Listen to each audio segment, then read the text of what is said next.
then unfortunately that results in, for some women, a fatal fucking end. People are bringing up Cassie in a situation, who also had to go back several times, endured assault, manipulation, etc. I mean, it's a story as old as time when it comes to women and men. But Bubs, I know you were trying to get in here.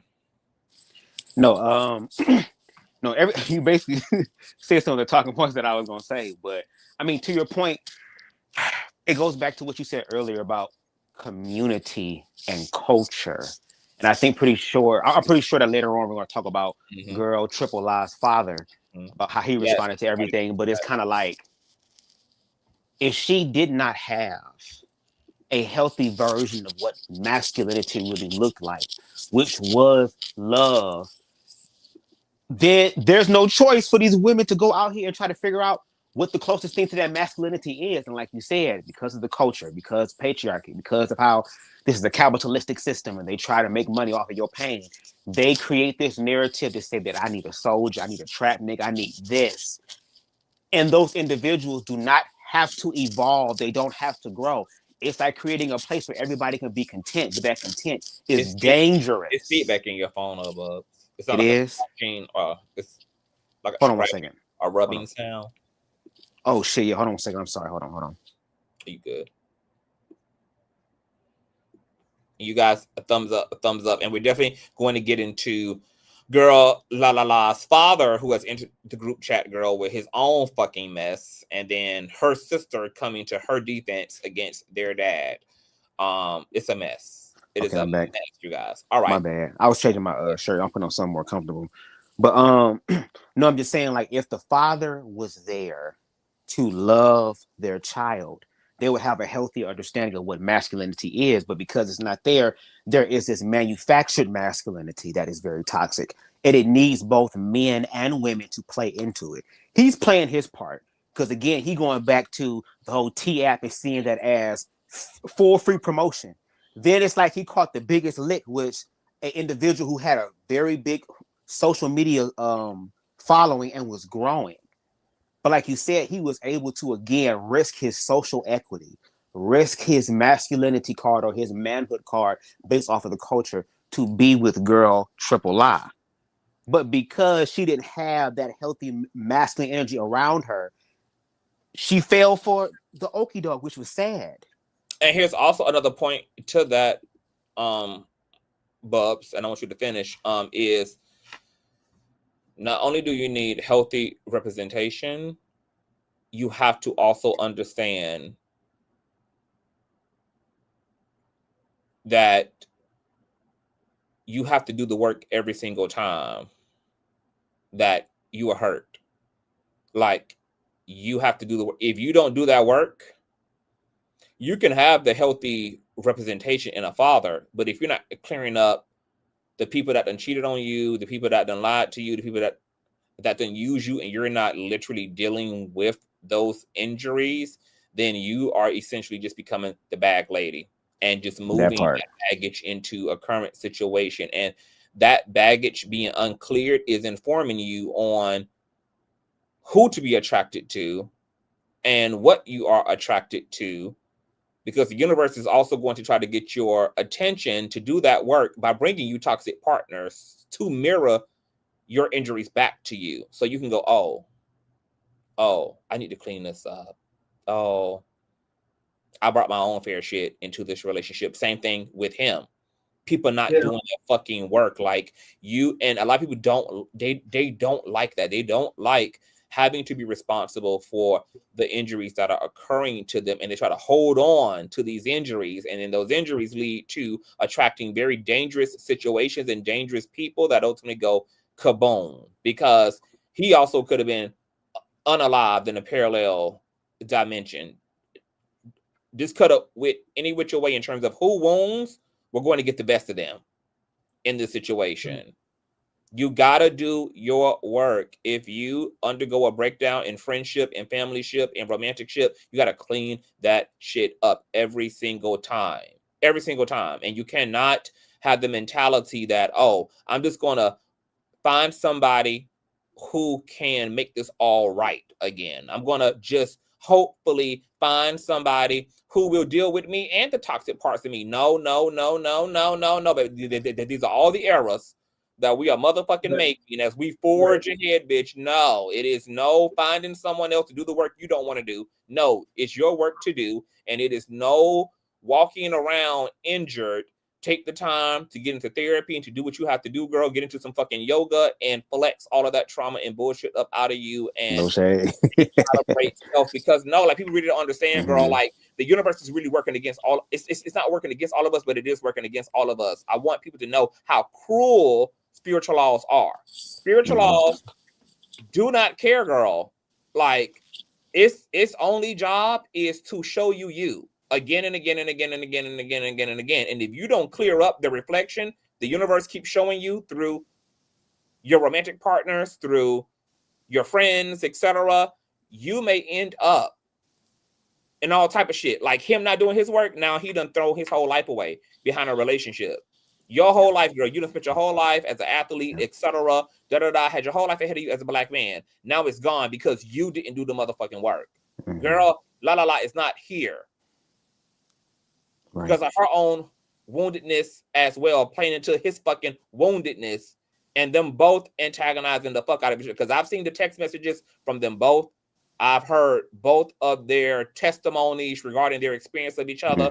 This was a mutually toxic relationship. One person got the ultimate best of the other person, and it's sad because both of these people are young as fuck and had their whole lives ahead of them.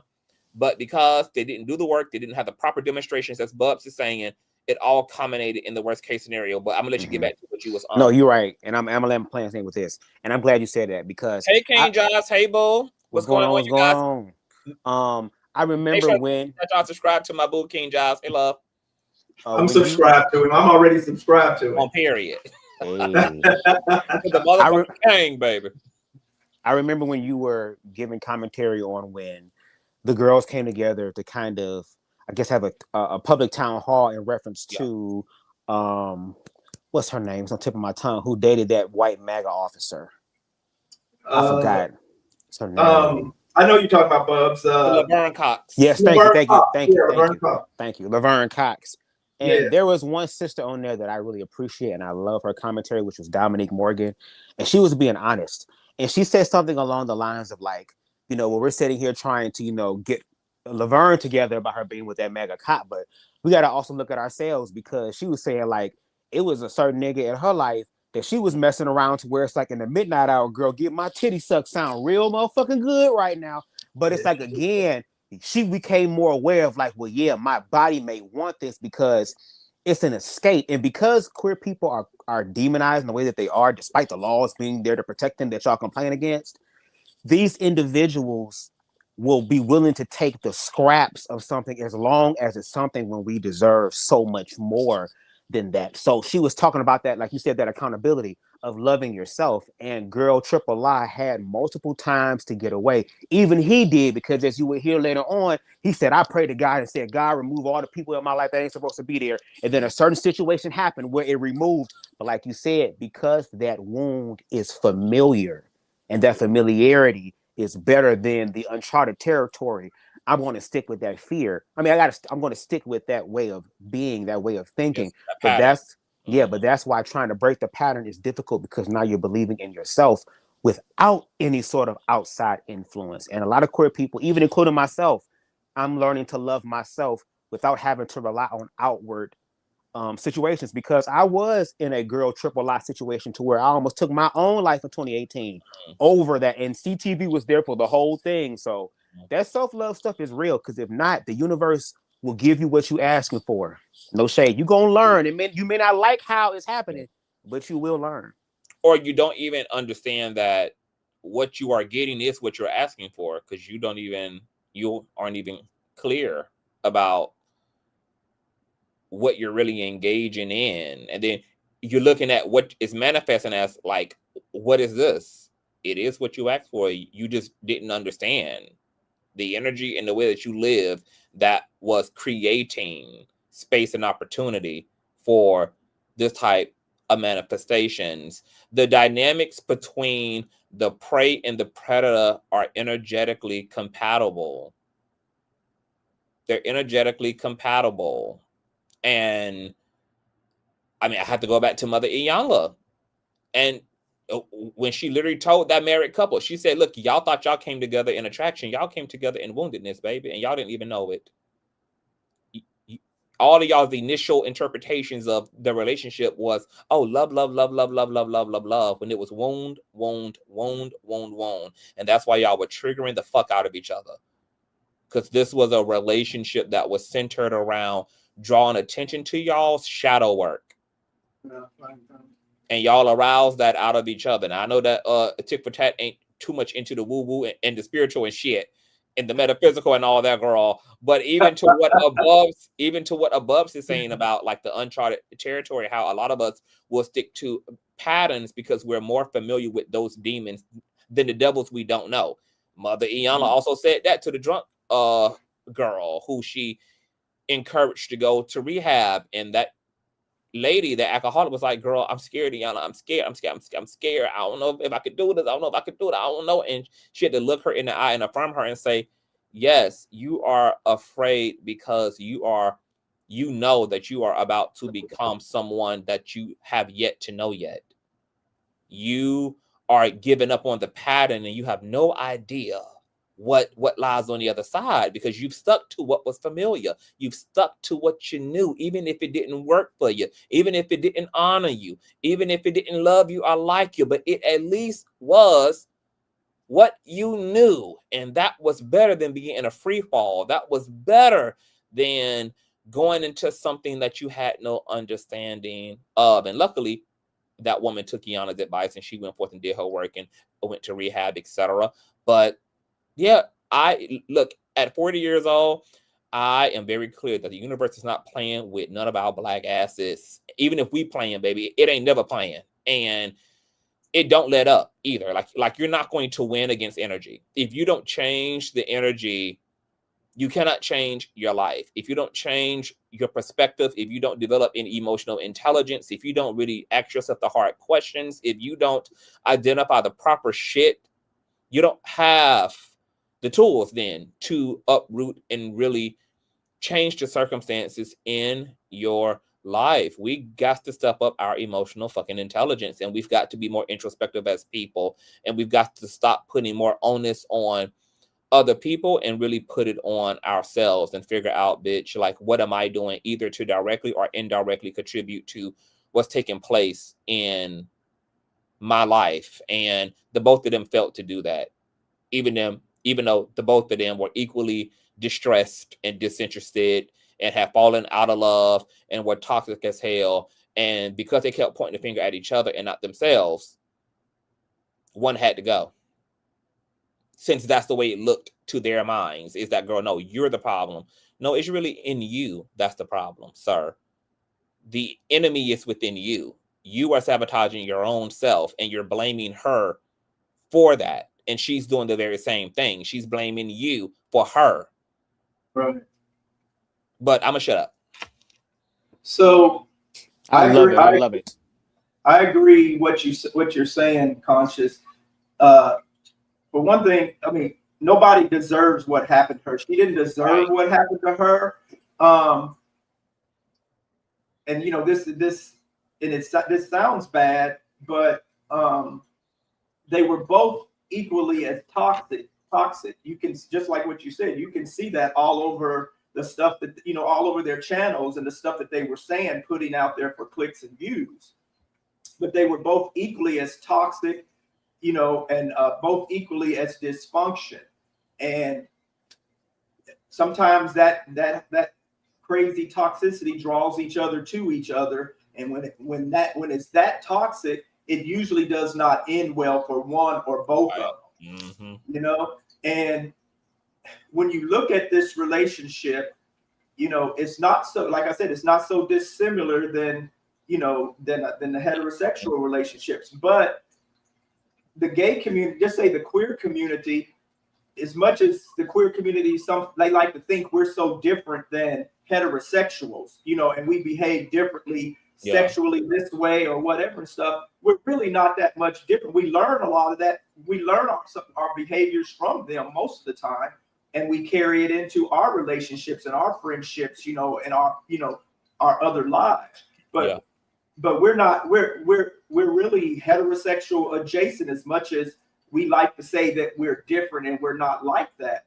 But because when you look at this, you know, a lot of and I would say a lot, because there's more than what people want to accept as far as, like, you know, queer relationships.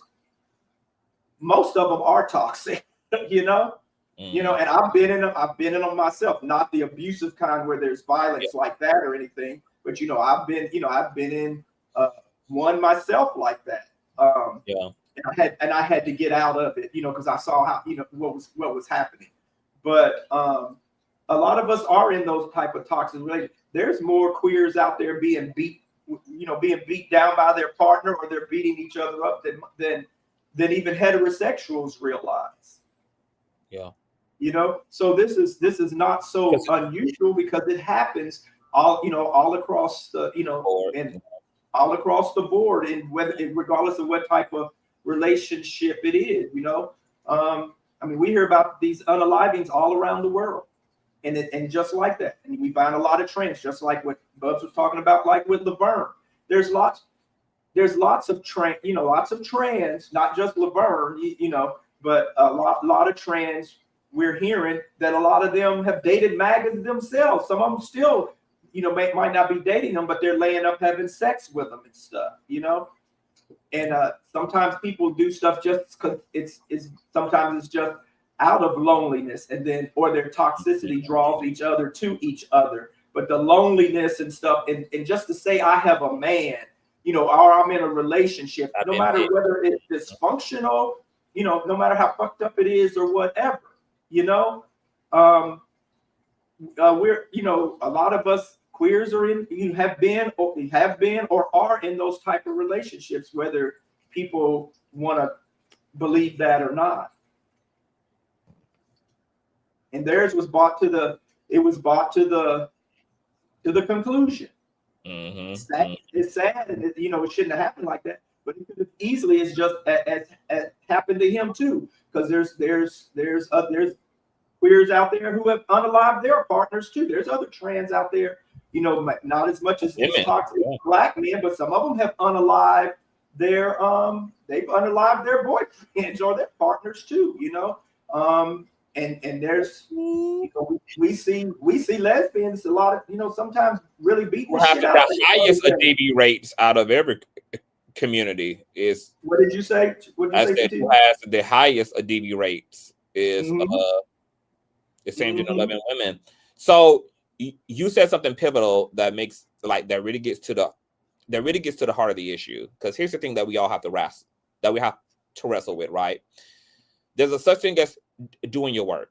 Okay, you do your work, but then what nobody tells you, right, especially for the spiritual folk, is that the law of attraction can only work with what's available. It's not a miracle worker. It can only utilize the resources. So after you've done your work and you're whole, you're clear, you're grounded,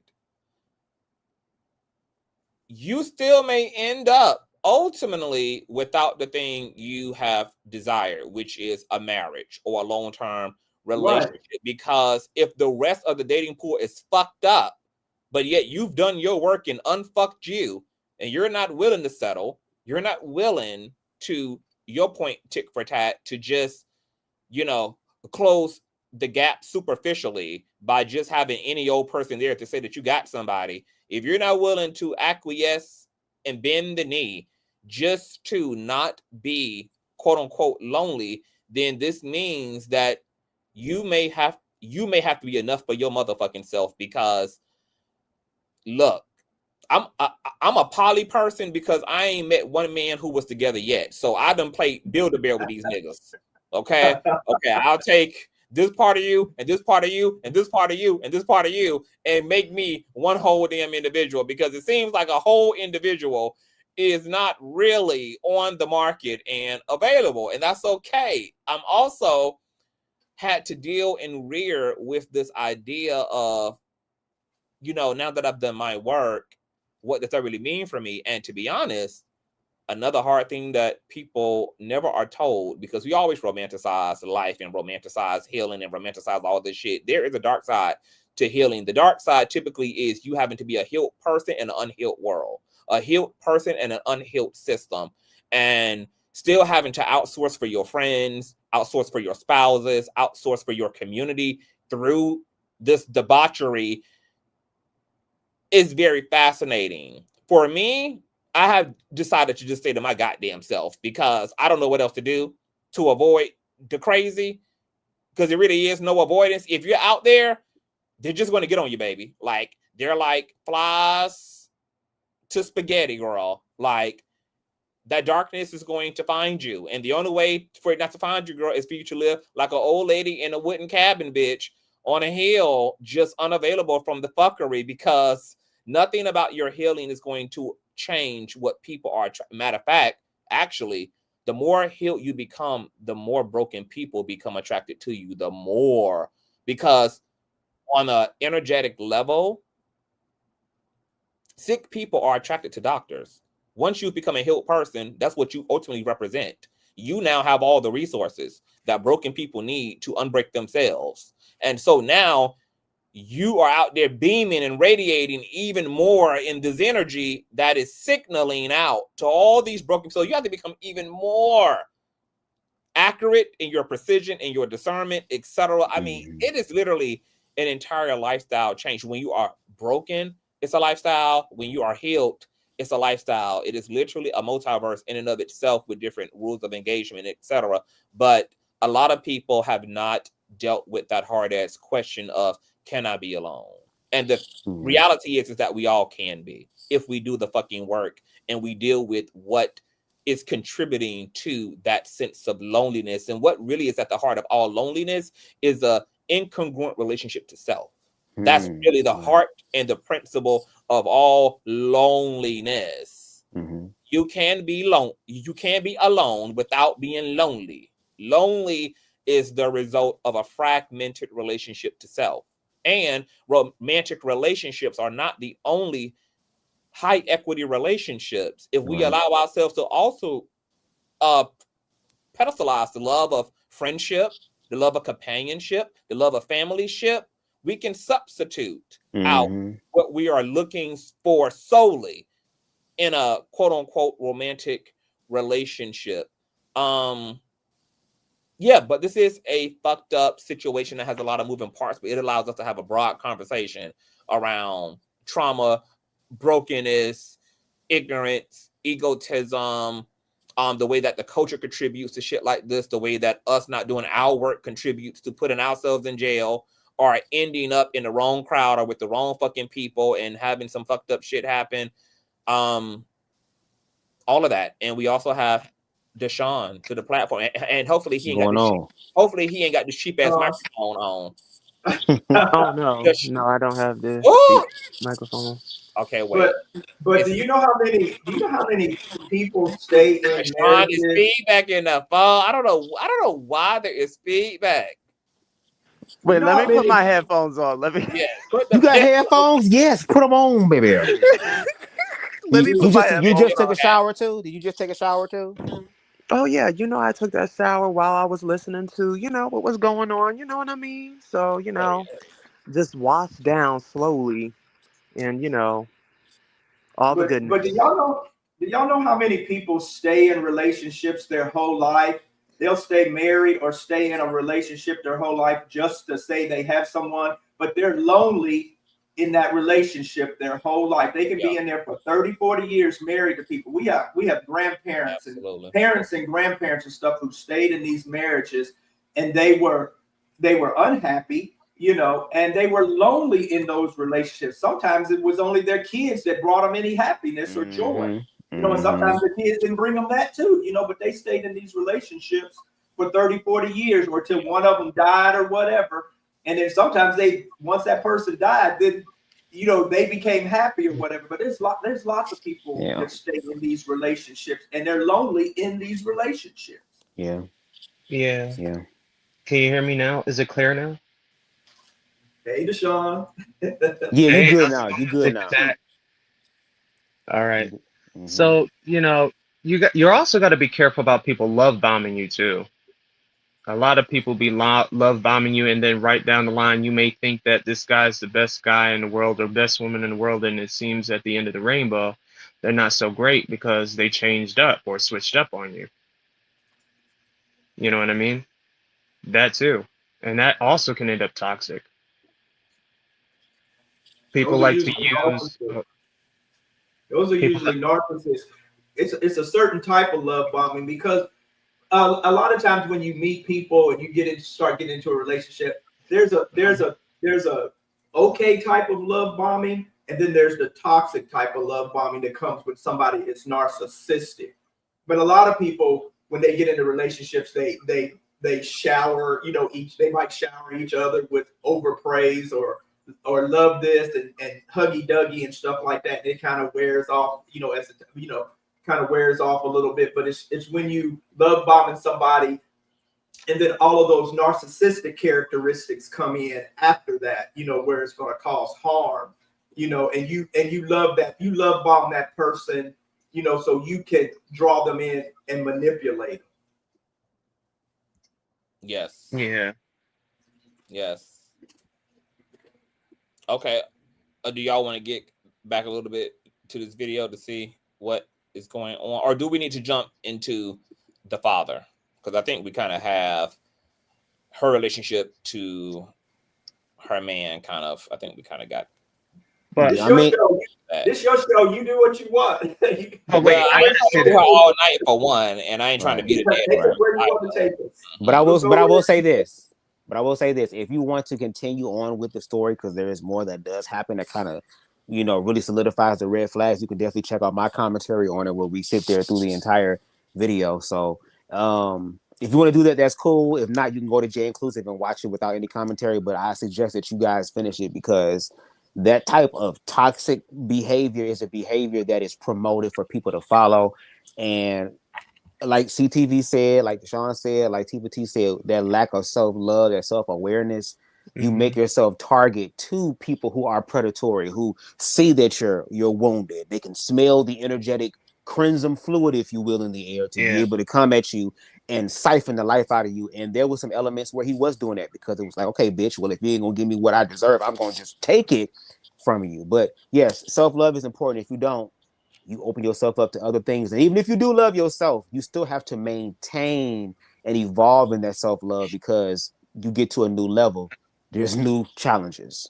So, and I want to say this to trans women as well. Like trans women, just like gay women and gay men, especially us as Black folk, like being queer does not absolve us of internalized misogyny, internalized a queer phobia. Like we have to unpack all this shit just like everybody else does as well.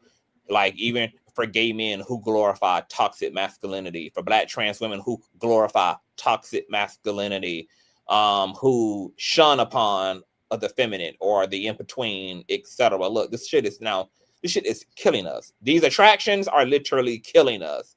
Us saying, girl, no, girl, I just want my man thug. I like him thug. I like him. Yeah. And that thug may be the result, bitch, of a tombstone on top of your motherfucking head. Like these literal attractions are killing women. They're killing trans women. They're killing gay men. We have to deconstruct this shit and not make it easy for the wrongdoers and the people who are looking to prey and to use and to abuse and to ultimately dispose of us. And y'all don't be liking this kind of teaching, because when we be up here and I be telling y'all that attraction is subjective. Oh no, it ain't subjective. I know what I'm attracted to. Girl, baby, y'all with windmill and nuck and bug. Oh, okay. Accept your preferences. Okay. Tell me how that works for you, girl, in 2 more years or 10 more years, okay? Baby, I'm about to argue with you. Okay, you think that shit is objective and you don't want to do the work to deconstruct it because your life and the quality of your life may be on the fucking line as a result because you ain't getting nowhere liking what you liking. So the next logical take should be, well, girl, maybe I need to explore what's informing my attraction. Maybe I need to open up my mind to what else I could be attracted to, girl. Maybe I need to really sit down and get into myself. Mhm. Because yes, I have a pattern, but it's a pattern that's not getting me nowhere. Right. Anybody want to But add to that before we jump into the dad and the sister? yeah, but Conscious, can I ask you a question? Yeah, Do you yo. think it's all like artificial programming, like mind control of people, like I have to have someone, I have to have this or something like that, instead of focus on you and try to balance out you and also that other person?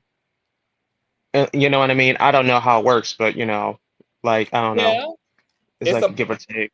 it's Hmm. an it's an intentional programming, and it's because it's also birthed out of being born into systems where people are together for one reason or another, not seeing enough liberated single people exist because grandma and granddad are probably together, even though they done damn near almost ended each other at various Mm. points in their marriage, seeing mama and daddy together. And if people are single in your life, you're watching them be single and miserable, single and complain, single and hurt, single and wanting somebody real bad. You're not really seeing a grounded, liberated, wrinkled out, done the motherfucking work and don't need none of you motherfucking hoes as single person in wait. And so yes, that type of demonstration creates this false narrative that we got to be plugged in and we got to have some fucking body when we don't. But then also it's compounded when we are taught incorrectly about ourselves, because the reality of the world is that the world says that you are enough, but they don't treat you like that. Mm. Which is why there's so much judgment and shame and projection in the world and division. So people not really internalizing that I am enough. I am so much of enough, baby, that I don't need religion as a crux. I don't need another person as a crux. I don't need an image as a crux. I don't need money as a crux. That me in and of my sentient divine existence, I am motherfucking enough always, all the time. And it's also okay if I'm the only motherfucker who knows that I'm enough. I don't need y'all to agree. I don't need a census passed around. I don't need y'all's affirmation. It's also okay if I'm the only motherfucker who knows that I'm enough. That is not for the world to agree with. That is for me to come to terms with. That I am enough always, all day, and all the time. The people who are there at that place are a minority amongst the upside down majority. Most people, version and vision of their life encompasses marriage, long-term relationships, and for the most part, people liking them. People liking them. So it's an issue and a reality that's informed, yes, by false cultural narratives, a lack of demonstration, and then people just losing the ball as they exist in Well, a broken world, because a lot of good people are losing their faith I because think, it's hard yeah. to exist as a grounded person in an ungrounded ass world. And if that ungroundedness happens at a certain level consistently, you have some good people who are crumbling, baby. We at a stage where the shit's so bad out here now that first responders need a goddamn first responder. Mm. Like, girl, I thought I was coming in to save you from the burner house, bitch, and now I done got trapped in here with your ass, bitch, and now we both need a damn savior. That's how bad it is out here. It's real BI. It's real bad out here. Mhm. But that's because they don't have any guidance, CTV, because Yeah. the thing is they have been striving to find something and they haven't found any information yet. They mostly follow people that are negative, because the thing is, because of misery, of people's misery, they put it on other people and people influence misery. And also they have this idea of mixed ideas because they don't know where to find the positive idea of what love is, or where they can find a person that is loving you no matter what and all that other stuff. So they're so blinded to find it that it still ends up toxic or something ends up really wrong. Agreed. They're looking for perfection. If that's what they're looking for perfection, and that's never going to happen. So, looking for somebody who's going to love you no matter what, some shit you don't need to be loved for. Okay, so well, it's to prove. It's like that's to a prove good something. Like I got this, I got that, I got so many girlfriends, I got this. It's crazy. Right? Deshaun, I don't know whether you done spread some quality silicone lube over that mic, baby, but whatever you did to get her together, keep this level. Yeah, it sounds good, don't it? I don't know what you did, baby. I don't know what you did. Well, it is working. It was my leprechaun energy that helped. Yeah, it was the leprechaun energy, and also I used because I owe him the oil and stuff, the essential oils for Bubz. I just rubbed it on the microphone, and it just came out nice and smooth. So all the honey. That essential oil could be something else, Deshaun.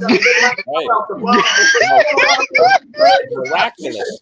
Here they go with this. Definitely miraculous. With this gay agenda shit. No.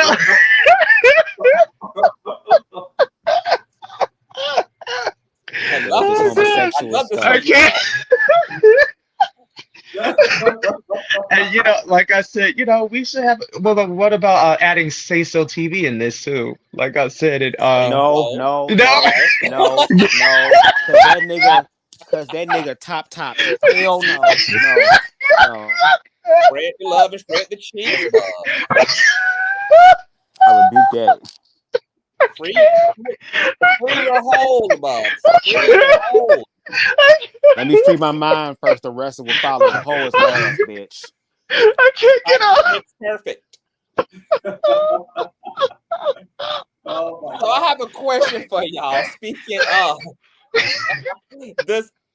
this idea of like perfection. So so that sounds good, right? Everybody, even the people who be like, "I ain't looking for perfection," be low key looking for perfection. So what really does that look like? What does a lovable, imperfect person look like to you, Tick for Tat?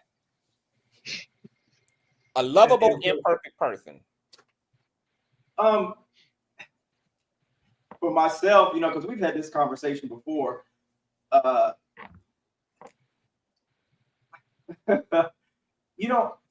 me, you don't have to have wealth. You don't have to have the perfect job or, all this standing and status and stuff. I don't need all of that, whatever.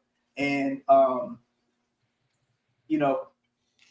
but for me, I guess an imperfect relationship, but if I had to put perfect in there, it would be someone that's faithful, and trustworthy. Mm-hmm. But I know there's times, which I can accept, there's going to be times where the trust is broken down, but it's the fidelity for me, and I know that that's not for you, Conscious, but it's always been the fidelity for me. A lot of other stuff I overlook. I can overlook some things that's toxic to some people are not toxic to me. Right. But what I won't put up with, I won't put up with physical violence. You're not going to the physical violence or the over the top verbal violence, and stuff, like that.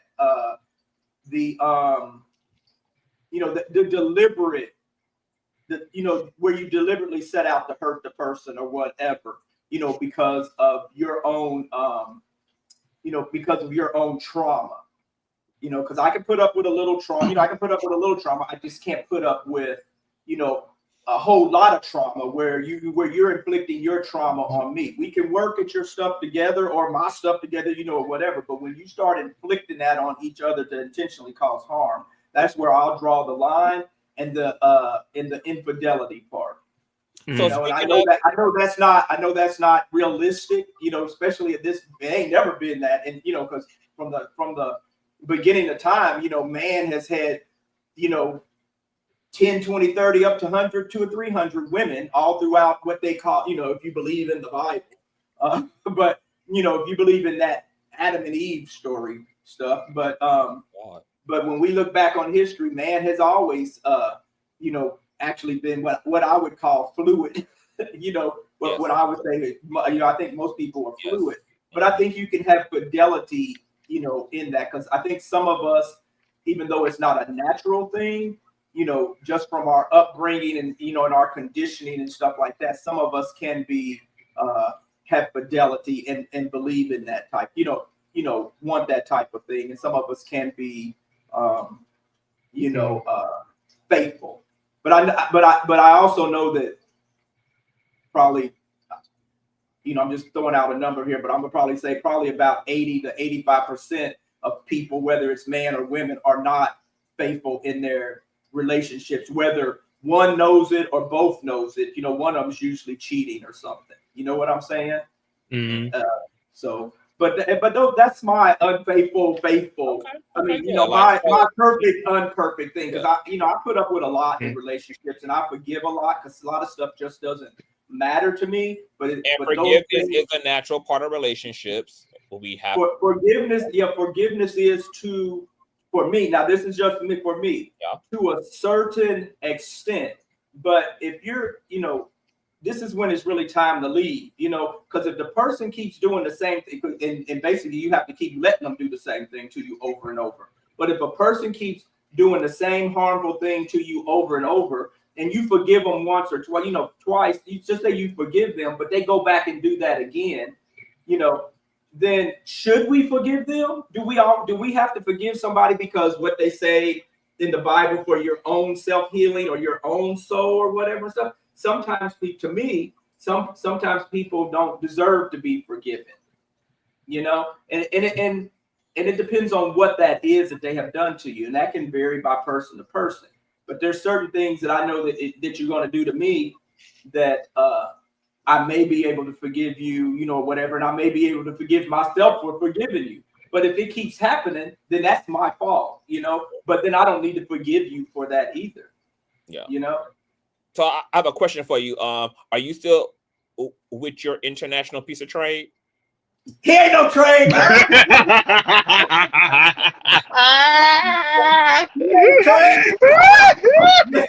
Yeah, I'm still with you. Okay, right. right. Piece of trade. Yeah, I'm with my international. We're together. Okay. All right. Nice. Okay. Deshaun, what does your lovable imperfect person look like? Because Well, you can just say Bubz and get it over with.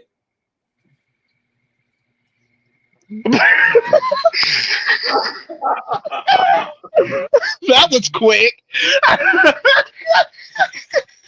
Just because a bitch is dressed like one of the Lost Sanderson sisters, girl. Okay. I mean, honesty, you know what I mean? Let's just say like a person that is trustworthy, like, or also asks questions about what's your biggest peeve. Sometimes a lot of people don't want to ask questions about what's their biggest peeves, or, you know what I mean? Like, what do you do, or how do you know what I mean? What you like or dislike, or whatever it is. Because a lot of people don't really ask; they just go right into the relationship. Because that's the reason why the relationship gets destroyed. Because, you know what I mean? You don't ask these questions, or like, what happened way back then? What happened to you that's, you know what I mean, that affected you, and how did you become a better person now? You know what I mean? And Right. other stuff. So So what's the that's level of imperfection that you are willing to put up with? Since this is a lovable imperfect person. I would say, like, if it was like a little bit of flirting here and there. I mean, it's not as bad, or cheating, I don't know. But, I mean, unless two people agree of a polygamous relationship, you know what I mean? That's a different story. But when it comes to monogamous, it's kind of like it doesn't make sense why you're cheating unless you want polygamy. Like, if you're lying and you don't want to do, if you want to do polygamy, and I'm doing a monogamous relationship, that doesn't make any sense, because you just kept that a secret or whatever because you wanted to tolerate this other person. It's really weird. Like, why not come and sit down and talk about it to see what's your biggest kink, or do you want to bring a third wheel into the relationship or something? Because a lot of people anyways would do it anyways. Okay, Majority of them in so this are world. you saying that you are willing to work with someone who may want to have an open door policy sometimes or in general, as long as they're willing to communicate and be honest and forthcoming about what they want and give you the opportunity to, have a say so in the way that Yeah, if that's what they want. I mean, if that's what they Okay. want and all that other stuff. But Now when my it comes question to to like you, a Deshaun, is can your self-esteem handle that? Can you handle your partner being with other people, even if it's for one night only? Could you handle that, or would you fall apart? mm, oh jeez. Because ain't no point in saying all that if you know damn well you can't exist this way, because it ain't gonna work. It's not gonna work, honey. I can't put up with that level of imperfection. No. Unless the third wheel does like unless we're all in it Oh, okay. So together. long as the third wheel is your type 2, baby, it can work. Yeah,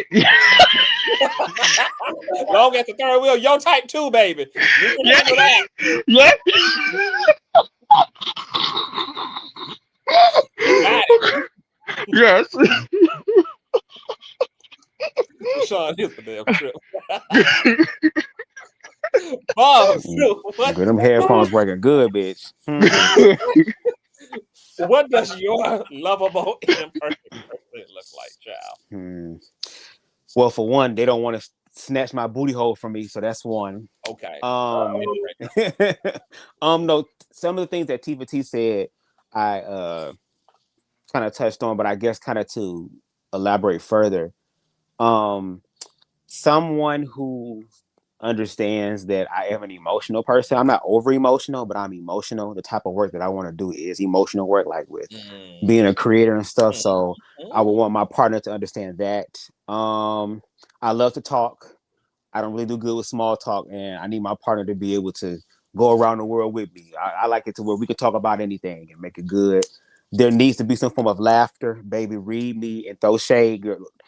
Sometimes it may be like, okay, slow down. Hold on, wait a minute. You know what I'm saying? But I like that playfulness there. And also, and this is very big for me, being able to be alone together.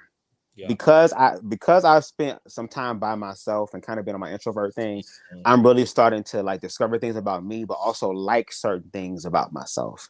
So it's like I want to be able to share my life with my partner. I don't want my partner to be their entire world, or I'm theirs. Like it's a continent there, but But as far as the imperfect part, I know they're going to make mistakes. Even if there is a moment, girl, where something happens and it's just the heat of the moment and they happen to slip up and do something that they should have not done, if you're going to do that, at least be willing to tell me as soon as possible so we can talk about it. You get what I'm saying? But don't be trying to plan your infidelity.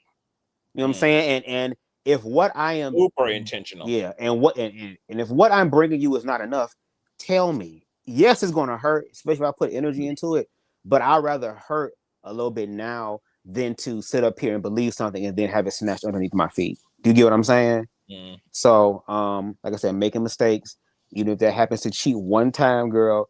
Okay, hold on. So I got a question out a little bit because some people argue that no form of cheating is a mistake, like that you have to, right, that you have to be intentional to cheat. No. I get it because in the process of cheating, you in your mind already can hear your partner, see your partner. You already know what is going to be happening in your head. But all I'm saying is, if you're still going to go through with it, I'm gonna give your ass grace with one thing, and don't think it's like it's a motherfucking a hall pass to do something. It's just that I'm willing to be more gracious because you are my partner and I love you. This is something that's happened. I'm going to want to know what's going on. Can we work through this? Now, if you continue to do this, yeah, I got to go because that is something that I'm not going to tolerate because I know how to be faithful. So I expect my partner to do that as well since I'm giving that. And I feel like that's fair. But I also understand they're human. So they're going to possibly make mistakes. Ooh. Just be honest and tell me. Yeah, it's going to hurt. It's going to sting. But I'd rather you tell me than to not tell me. Because if you don't tell me, then I'm going to be sitting next. Never mind.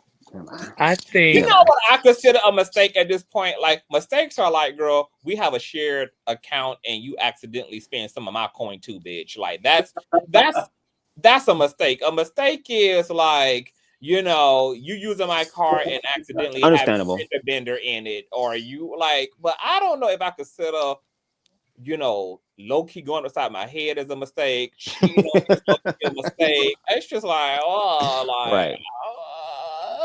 the, Right. that to me is too close to a character flaw, and mm, and that would scare me because Understandable. mm, I don't know what that means that you're capable of doing that. But for you, since you do, and it's nothing wrong because everybody do have the capacity for different things. What makes you have a capacity to like? What are you actually being passionate toward if somebody cheats on you?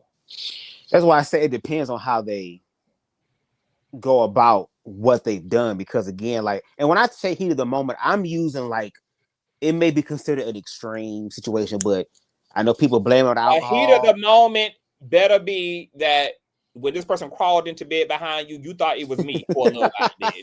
That's the only that's the Right. only understanding, baby. Right. Right. mm. Right. Right. And I don't know, maybe that's a response. Because look at all the time above that has happened, right? Like, okay, well, we sitting at the bar, right? Mm-hmm. Like I know I can feel what this is climatically leading to.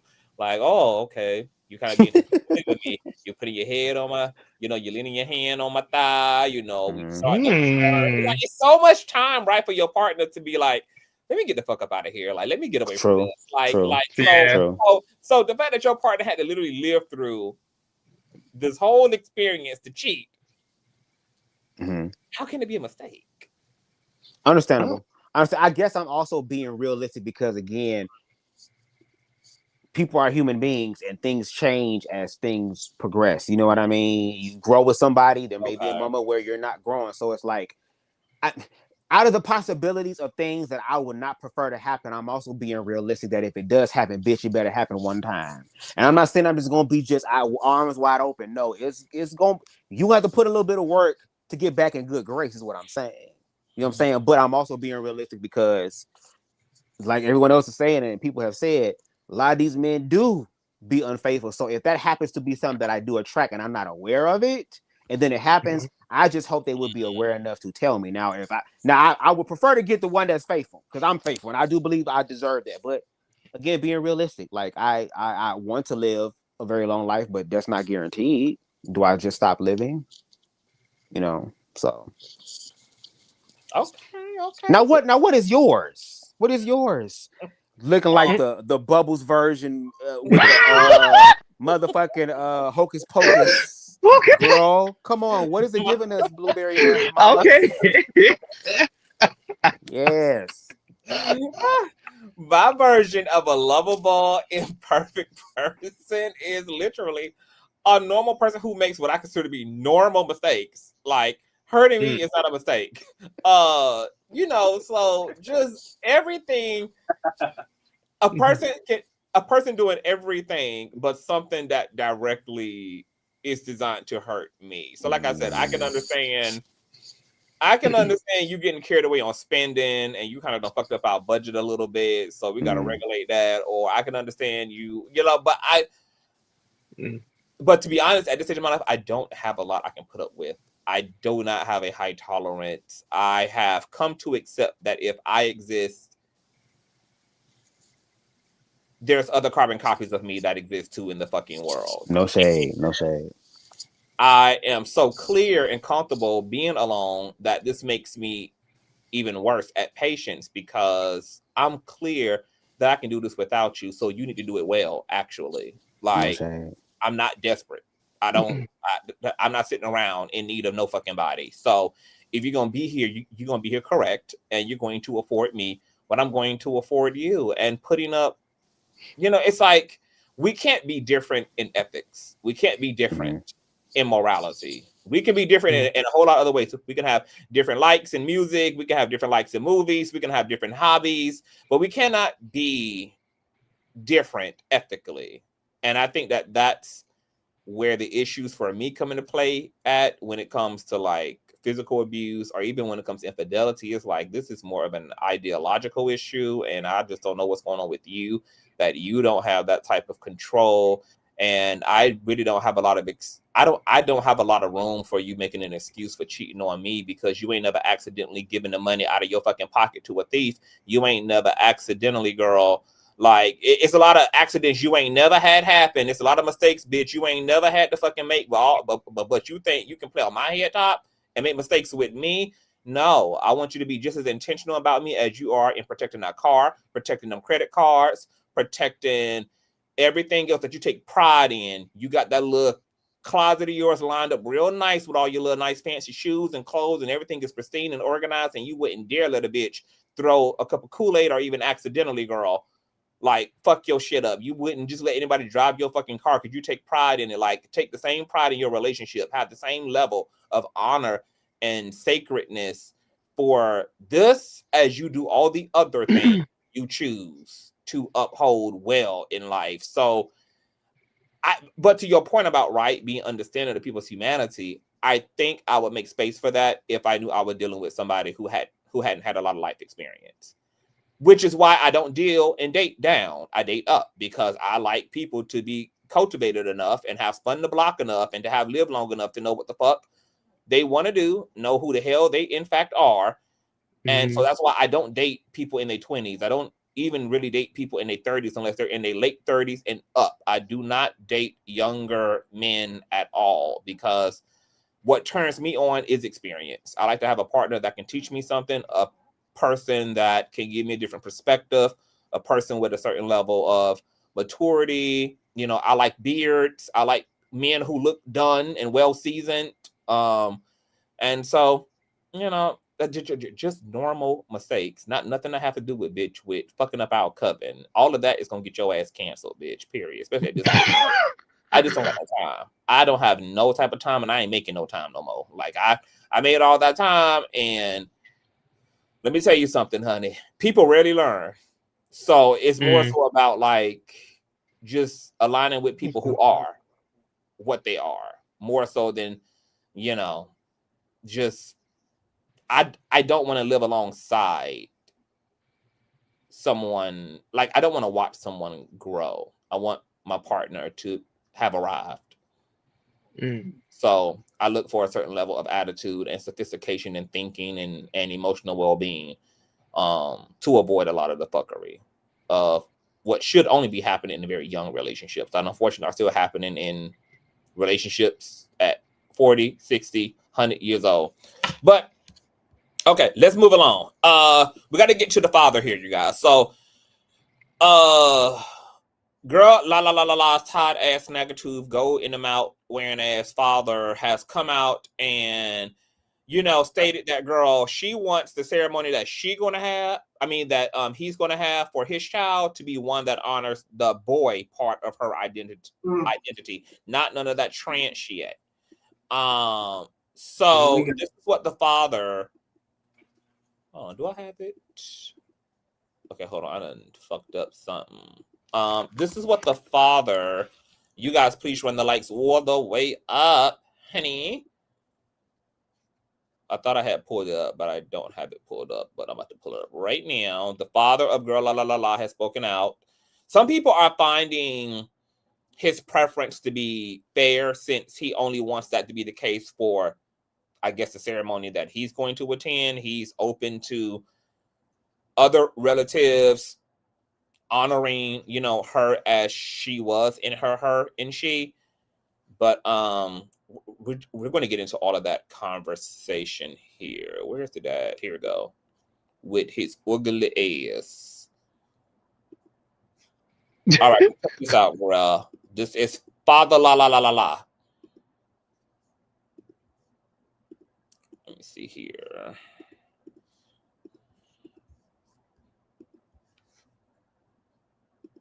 Y'all want to put the man in the wig. I ain't letting no preacher stand up. Ain't no ordained anointed preacher gonna do that. Stand up with no man and preach in the wig. Stop it. Y'all doing this for the show. Y'all ain't worried about my son's soul. Please, I ask y'all to have Friday I'm going to get a word, Girllalala, whatever y'all want, Girllalala. I don't know him as that. I ain't taking that from his followers, from his crowd, none of that. Y'all can have that. Put him in the wig. The viewing is open for the public. Come see him. I ain't taking the opportunity from y'all. I don't want none of that. The funeral Saturday. Put my son in the pot smoke, braids with a sharp tape, or an afro for the last time. I ain't attending no funeral with my son that God gave to me as a boy in the wig. I ain't attending no funeral. I'm not attending no funeral. Y'all, I ain't being held accountable. You can.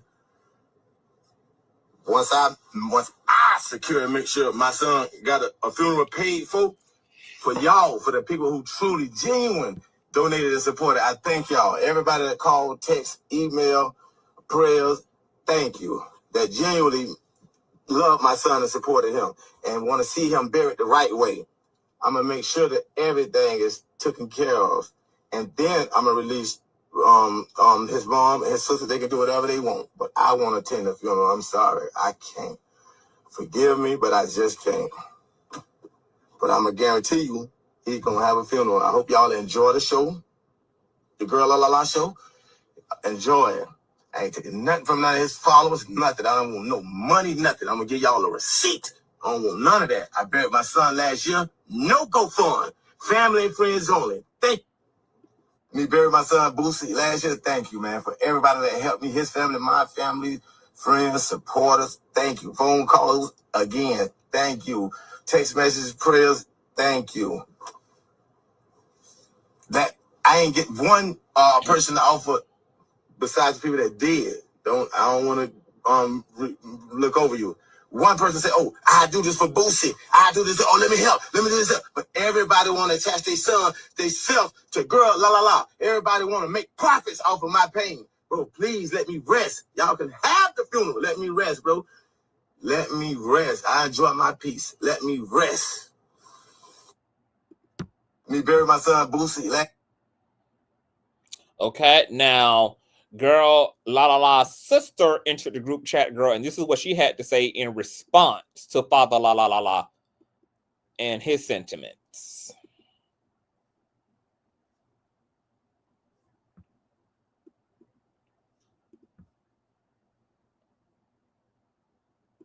Okay, hold on. Let me get this back up if I need to be refreshed. You guys run the lifestyle. Okay, here we go. All right, hold on. Now, this is the biological sister of Lalala responding to their father sentiments. Hold on. Let's see here. Boom. Okay. No, my dad was not present during that process. Okay, 1 second. This is Girllalala real sister, guys. This is the blood sister. Same dad, same mom. Go ahead. I'm just confused on why he getting on his social media doing all this. You shouldn't be on those social media trying to explain to no damn body. Go grieve. My mom is not here to speak for herself because she is grieving as a mother should. That is weird as fuck. This ain't got nothing to do with no image, no clout, no nothing. This is sick. You supposed to be go fucking grieve. All that with your conscience, that ain't got nothing to do with that. That's between Lala and her soul and God. Who the fuck is you to go judge? You ain't do that shit when she was here, so don't start fucking now. My sister said out her mouth how she wanted to go out. Just how I did mine. I have a fucking policy, so I can say how the fuck I want to say it, when I want to say it, and how I'm going to go. Because I'm paying for my own shit. I been and I did. That's before all my brothers were gone. I had my own policy, myself. Not no mom, not no dad, none of that shit. When I made my plans, my mom or my dad is not over my motherfucking funeral. It's my siblings. So I asked them, how would y'all like to be done? So of course, I'm going to go do how my people want to do it. Yes, as their wishes. Not no mom, not no dad. Y'all wasn't even speaking. If we want to be real and technical, you wasn't being no dad for these past couple of years. You didn't give a fuck about what was happening to my motherfucking sister. You didn't give a fuck if she was breathing, what she had to go through, what she was putting up. No. So yes, it's going to be public. No, it's not going to be private. If we being technical, no. My baby didn't have no will. My baby didn't have no policy left. But guess what? These fans paid to see Lala. Or help. She did her appointments and everything. No, my dad was not present. Okay. Woo! Yeah. So the sister girl, she popped all the way off. Who want to jump in there? Well, I agree with her because the thing is, you haven't been around your you haven't been around your daughter, Lala. I'm gonna say daughter because the thing is, you didn't agree with that shit. You don't believe in that trans shit. So why all this long time now that Lala dies because of the boyfriend, you coming around saying I don't want my son to have the wig and everything else. I don't want my son that God. I want my son to be like that. What God wants it. That don't even make any sense. You haven't been around Lala for so long because of her transition. And what are you gonna do? Lie that Lala wasn't even trans? You gonna lie? What are you gonna say to the funeral? You're gonna say, oh, she got girlfriends and all that other stuff? But all her life she transitioned at probably 17 or 18. Oh, because she died at 20. I don't know what year. I mean, what age did she die? 21. At 21. What are you gonna say? Her whole life was trans. And now you're gonna cut her whatever off, her hair off, and everything else just to be a boy, knowing that's gonna look basic and won't look right because it's gonna actually look terrible. Because it's hard to make the dead. What are you talking about?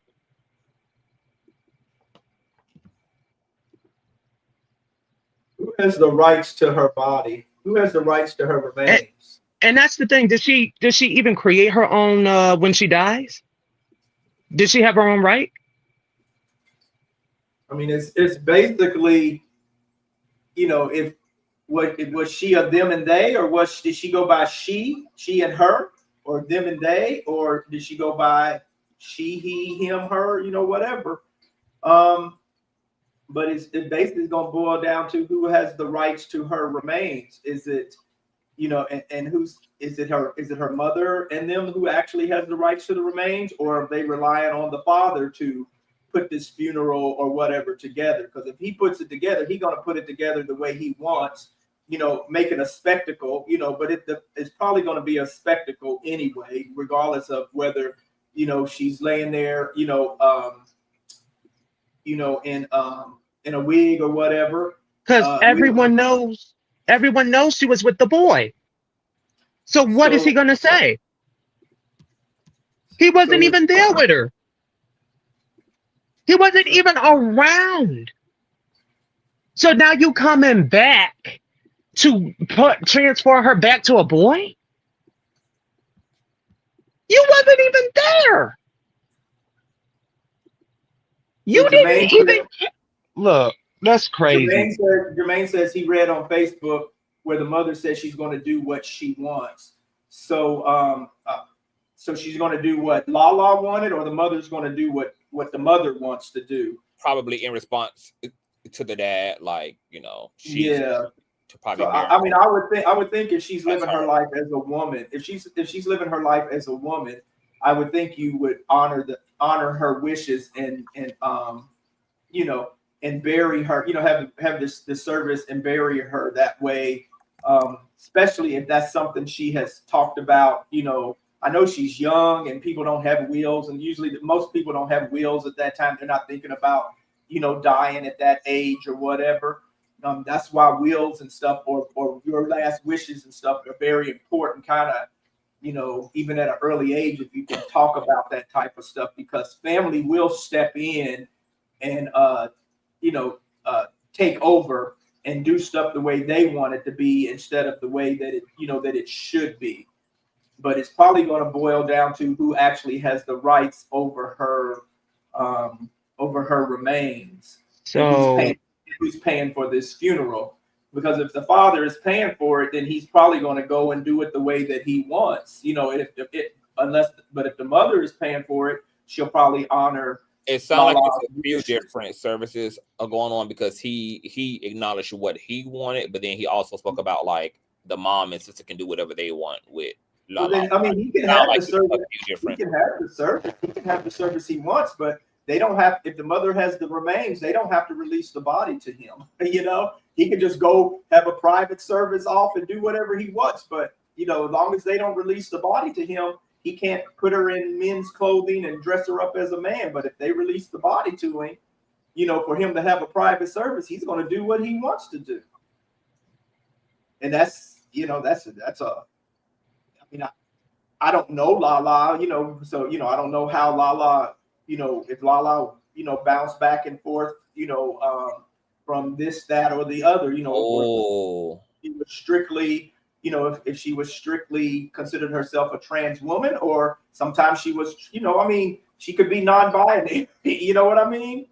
So I found the mother. I don't know anything about Lala to know, you know, what to do with that. But the father, I think he's just being, he's playing a role. You know, he's playing a role. I mean, if I had to be judgmental and stereotypical, I would judge him in a certain way and even wouldn't put him into the typical Christian, you know, role. But you know but that ain't my thing to do. But if I had to actually be judgmental in that way, you know, I would say he's just playing the role, the fake Christian. So I found the mother's official response. So the mom said, this ish ain't about no damn clout. My baby knew what she wanted and made her own decisions and still came to the Lord's house as that. Yes, you birthed a son, but my baby made her own decisions. All I'm doing is honoring them. This is not about satisfying me nor you. It's about her. My baby Ben started her hormone pills, beginning her trans process. You would have known that if you were present in her motherfucking life, like the sister said. And I agree. Because the thing is, and I agree, because the thing is, you wasn't even there. You wasn't even there for, you didn't even listen. Like I said, you just didn't like her because she was trans, gay, and all of that. That's the reason why. So you want to see your son as pretending, because this is what it is. They tried to pretend. I forgot what you call that word, where they tried to denounce what they was and talk about something else, knowing that all their whole life was gay and trans. Because they're being that's delusional. That's just being delusional. It's called being delusional. So I want to add into this, because the mama hit it on the nail. I was going to say that this is just the parental narcissism and the transphobia jumping out, because this is his father's last opportunity to feel like he's in control. This ain't got nothing to do with la. This ain't got nothing to do with God. Ain't got nothing to do about him worried about her soul, because how the fuck you worried about her soul when you weren't even worried about her life?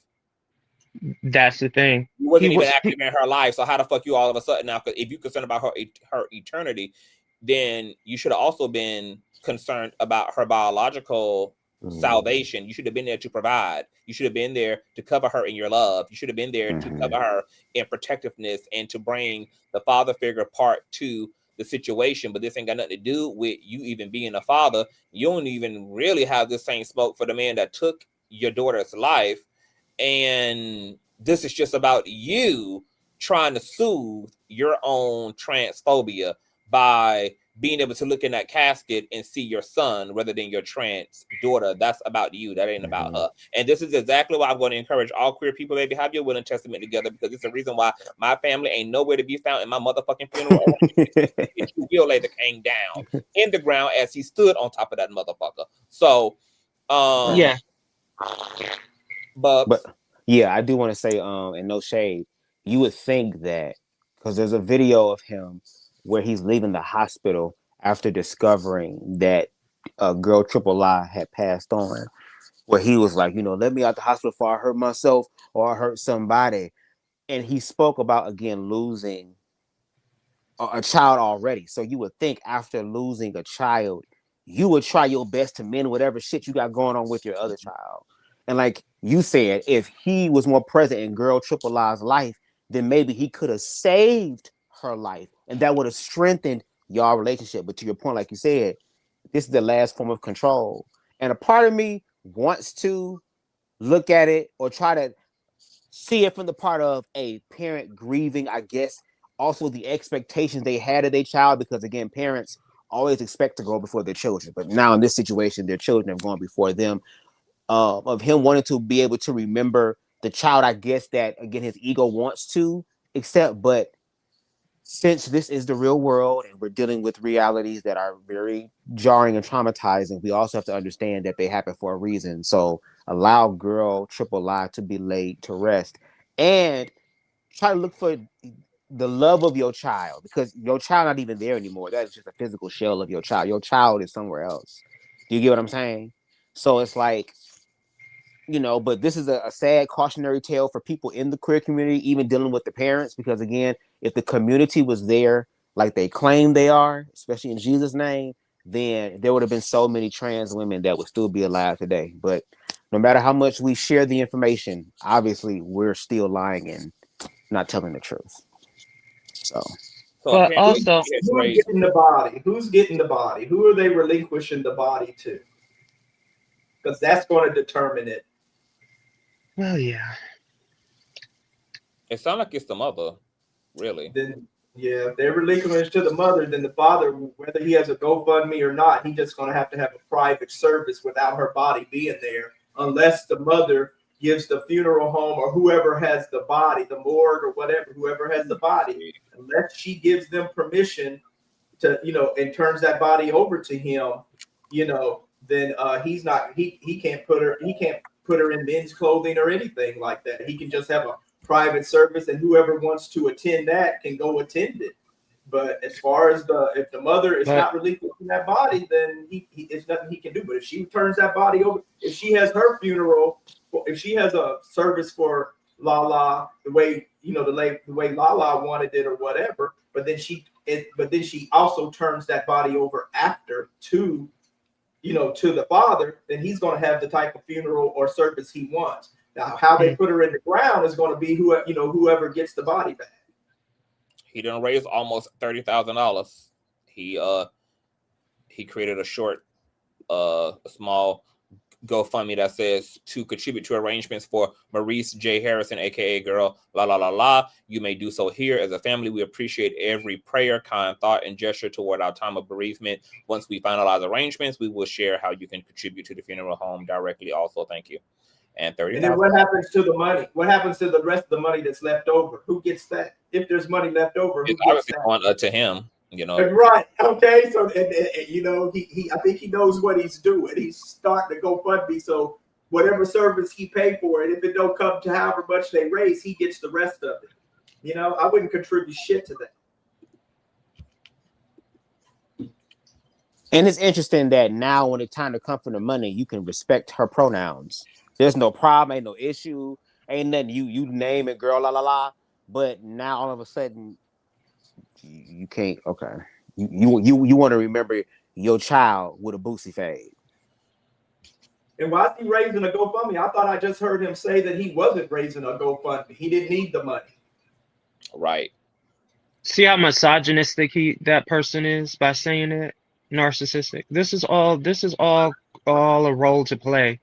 Like, how do you love someone that you only had a short, of what you had, and then you don't love them once they transition or they were what they was, like gay then transition? How does that work? And now once they die, you want to come back after a long period of time because you wasn't there before, and now you want to do all this one. I don't get it. I really don't understand. Listen to this. I want you guys. That don't make no sense. Just the video I'm talking about. Go ahead. I believe, man. You know what I'm saying? This is my second son. I done lost. You know what I'm saying? This is my second son. I done lost. I'm asking them to let me out before I hurt somebody, or before I hurt myself, man. Just let me out. I just lost my second son. Just let me out the hospital before I hurt myself, or before I hurt somebody. Just let me out, man. Right here.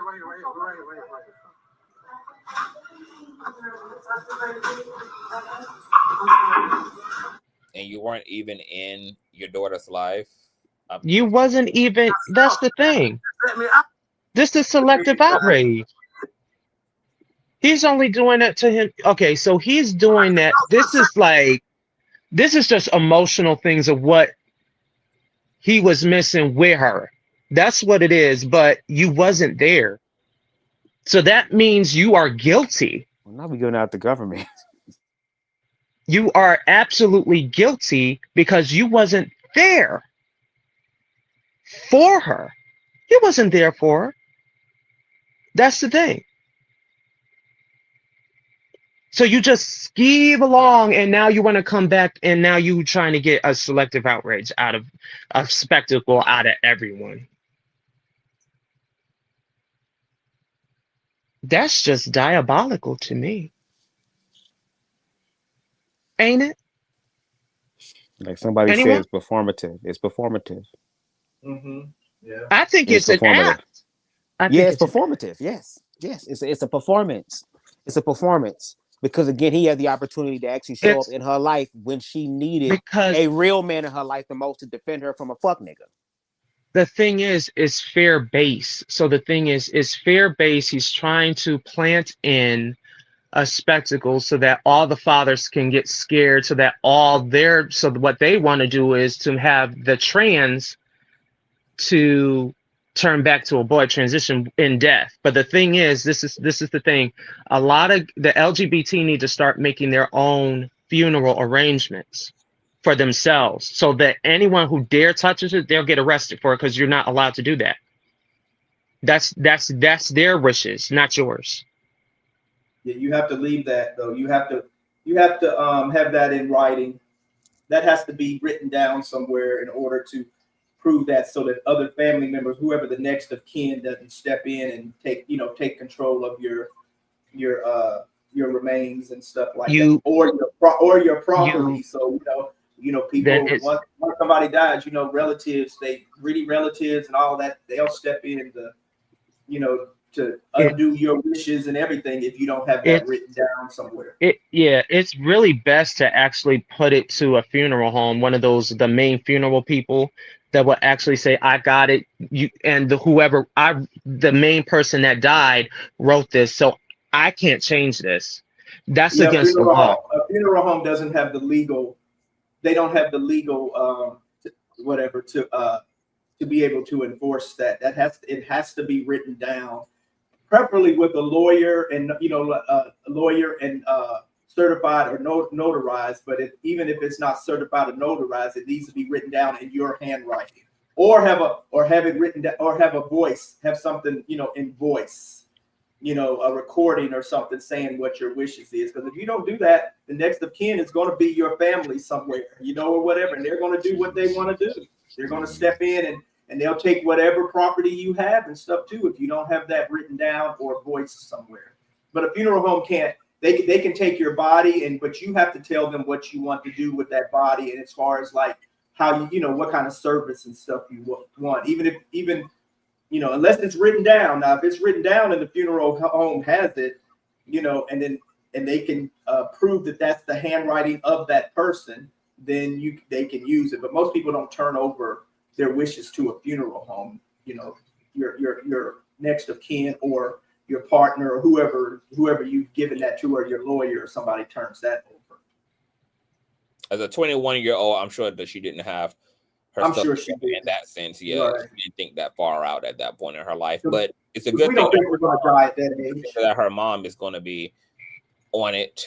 And look, if they want to have two separate ceremonies, then fine. I do think it would be deplorable for the father to honor her as a him when she lived as a she. But that's about him protecting his own male ego and him not wanting to be embarrassed by what's in that casket, because the community also is going to see what's in that casket. Yeah, Like, but she's thinking that all about him. Yeah, but she also took the hormones. She's still gonna be feminine with men clothes on.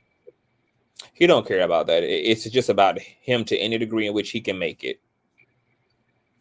As long as he get to have a say-so and get to have power and get to enforce whatever his worldview is, he's willing to have that look as ridiculous as it needs to look, long as it's about him having that access and that control and that say-so.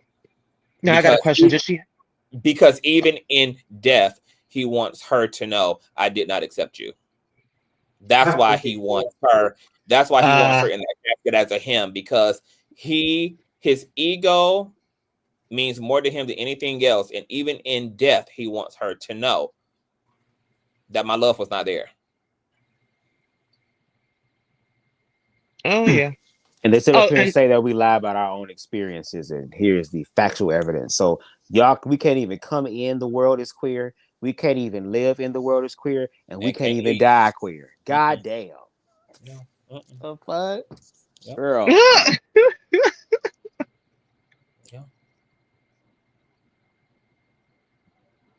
Something that's how. But that's how bad they hate the queer community. And then they be so narcissistic saying, oh, we don't hate the queer community. Yes, you do. Because the thing is, you don't respect their wishes even in death.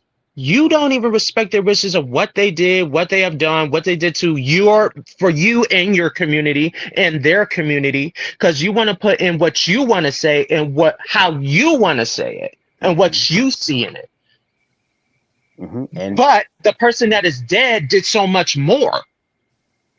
And you're missing information.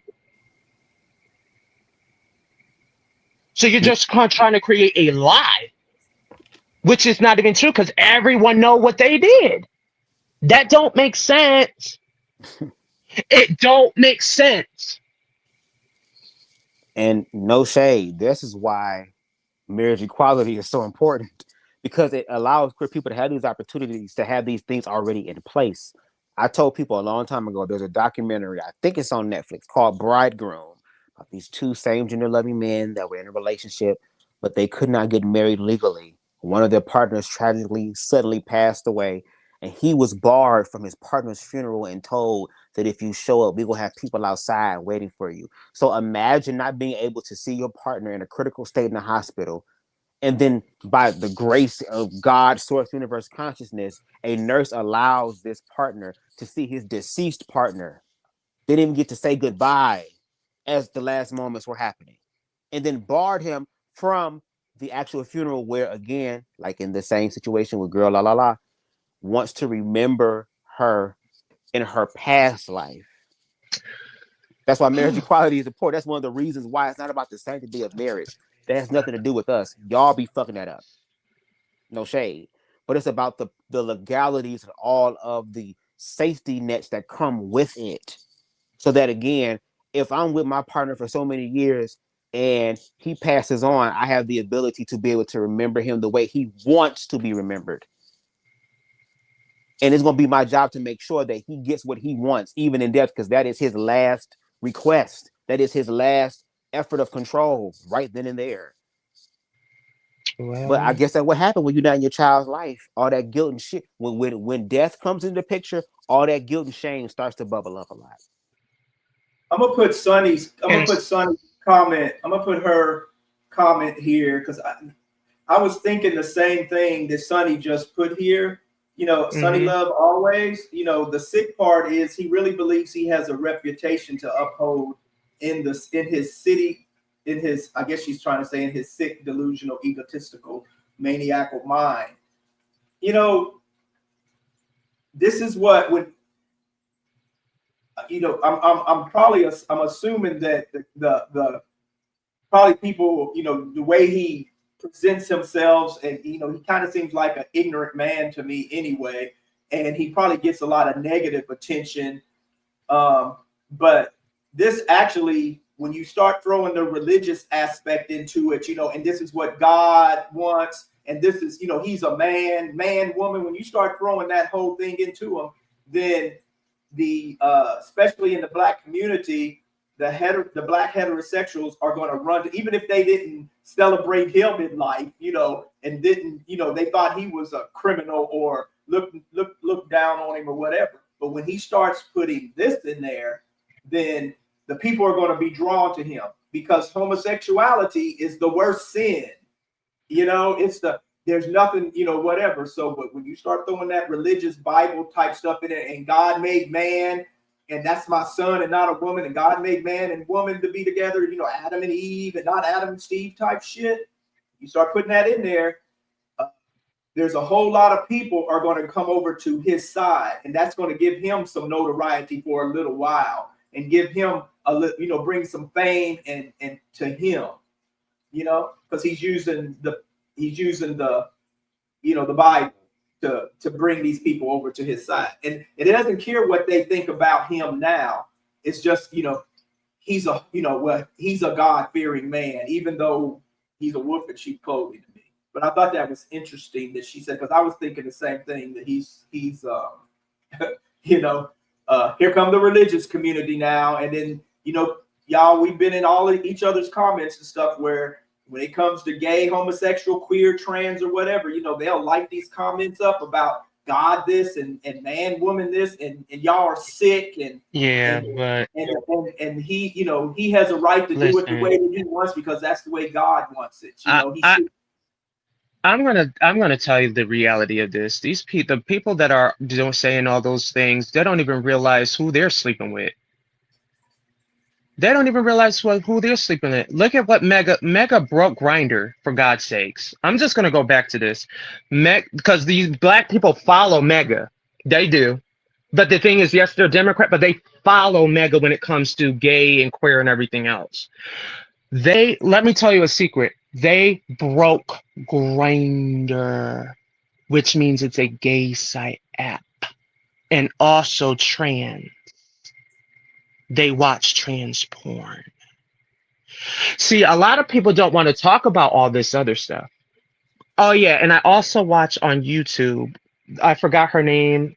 She has curly hair. She's a black woman. She was also talking about a lot of DL men that be sleeping with women that hates the queer community, but trying to put on a front so that women don't know who they're sleeping with.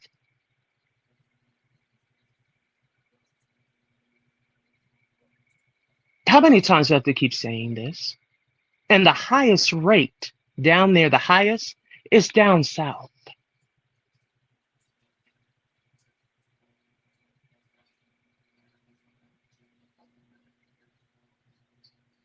Why can't y'all understand that there is LGBT that exists when they always been here for centuries? They've been here since the Congo. They've been here since Africa times. They've been here since Egyptian times. They've been here before Sodom and Gomorrah.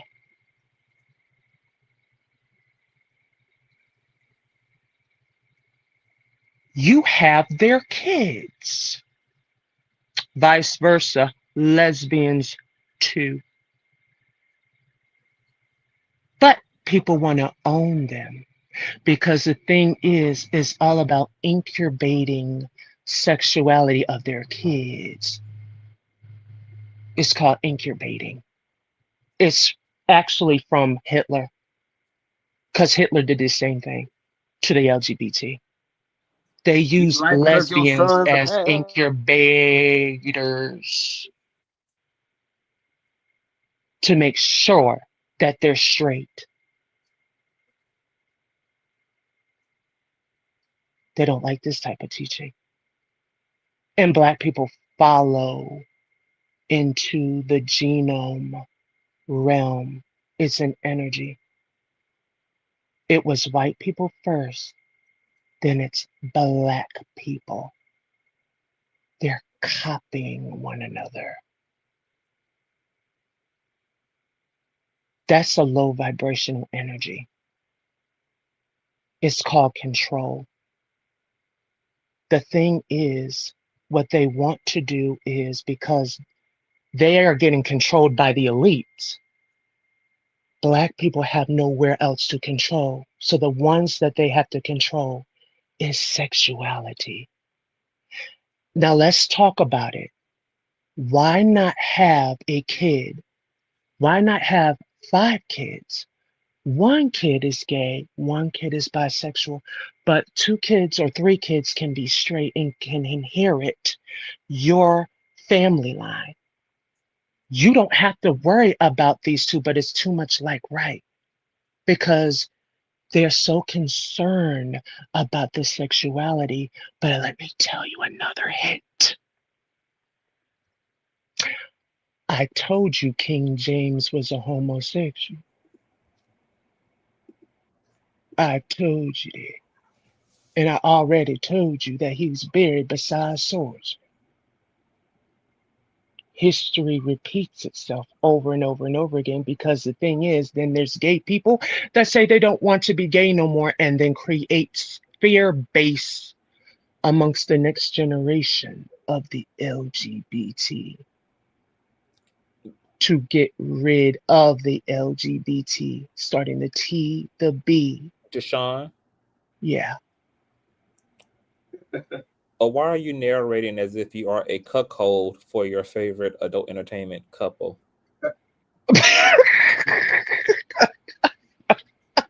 Why are you talking as if you are like crawling across the floor like a sexy leopard? I wanna know. I wanna know. We're gonna have to put up with Stara 24's nonsense. She's back in here again. Lord have mercy. Tish ain't in here, Stara, so I don't know what we got to put up with all your shenanigans tonight. Yeah, it's just giving very MAGA Minaj. Station is giving Station Head Nicki Minaj. Damn narration. Girl, we done went down south, girl, a little bit, had a little bit of something. Come on, come back. I was just sitting there going on the journey, girl. I'm over here. I'm closing my eyes and following whatever my mind is saying what he's talking about. Today, bro. I'm a homoerotic ASMR. Homoerotic. I didn't even know it was homoerotic. I didn't. And when he was talking all sensual and stuff. And that one person, I'm like, oh my God, please tell me we're not channeling McDead spirit over here, because why are we talking, dragging things out a little bit? That's all right. Baby, it was giving sexy bedtime story for me. Oh no! It was giving sexy bedtime, sexy adult bedtime storytelling, girl. Stars was giving careless whispers. Oh God! I guess I'm sounding like Kyle when she was reading that story with R. Kelly. My God! Right? Yeah. But listen, there are people. Listen, there is even. Okay, so this was on TikTok, and I actually posted it. There was a guy that was all anti-LGBT, talking about, oh, our children, oh, standing for Trump and everything else. Come to find out that he was soliciting sex to I shouldn't say that, but soliciting, to a young kid. So he was preying on a minor through the app. Well, they're all doing that. So they try to blame the LGBT for it, because this is how they do it. What they do is they try to use kids as a shield. Then they say, oh yeah, these drag queens and these trans people are going after our children. Oh, they are pedophiles and all that other stuff. But these are the same ones that are having sex pictures to little children, all this other stuff. There was a woman that. Your audio went out, Deshaun. I don't know is it me or is no, he stopped talking here. Oh, okay. Deshaun, your audio went out. He may have to go out and come back in, maybe. I'm not sure what happened. I'm gonna drop the link from him again. Oh, you're back, I think. Are you back? Oh, you can hear us, Deshaun? Yeah, I can hear you. Oh, okay. Your audio had went out. Yeah. Yeah, no. Okay, so the teacher, raped a 14-year-old boy over and over and over again, and then stalked him. Did what? She raped, SA'd a 14-year-old boy, and then stalked him. Stalked him. Oh, what's that? Like stalking, like watching him. Oh, stalked him. Wow. Yeah. That's been happening a lot when it comes to female teachers too. I've been seeing all these stories of female teachers being like apprehended and arrested for being like for preying on their students, on their male students, like getting caught up. And But what the fuck is going on? But the thing is, do you see how what this is? They're trying to plant a seed into these kids to create sexual deviance so that they can grow up to be like the Epsteins, Diddy, all of them. And then there's men that saying, where was I when I was young or something like that? Like that. This is some predatory, weird stuff, and it's really, really sick. And then also, like I said, there's people that blame the LGBT, oh, the children, all this, when it's a low rate, while people that are hetero, that are skyrocket of doing things to children, there is also human trafficking. Just because Epstein is dead don't mean a hill of beans. Yeah. There is human trafficking. There's children that are hidden in tunnels. There's all this other stuff. Remember, everything happens from the elites to the middle class to the poor. They all do the same sick shit. It's all connected. It's all connected. They're trying to use that as a scapegoat so they can do whatever they want to the children. And you can ask Monte Matter, the white woman that used to be a conservative, now she transformed into a liberal now. She can tell you. They're also trying to allow 14-year-olds to marry and date grown-ups. Yeah. That's what she said, little girls. Some of them laws are already on the books in New York, like they have where the parents can arrange marriage for a minor to an adult person as long as it's with the parents' consent.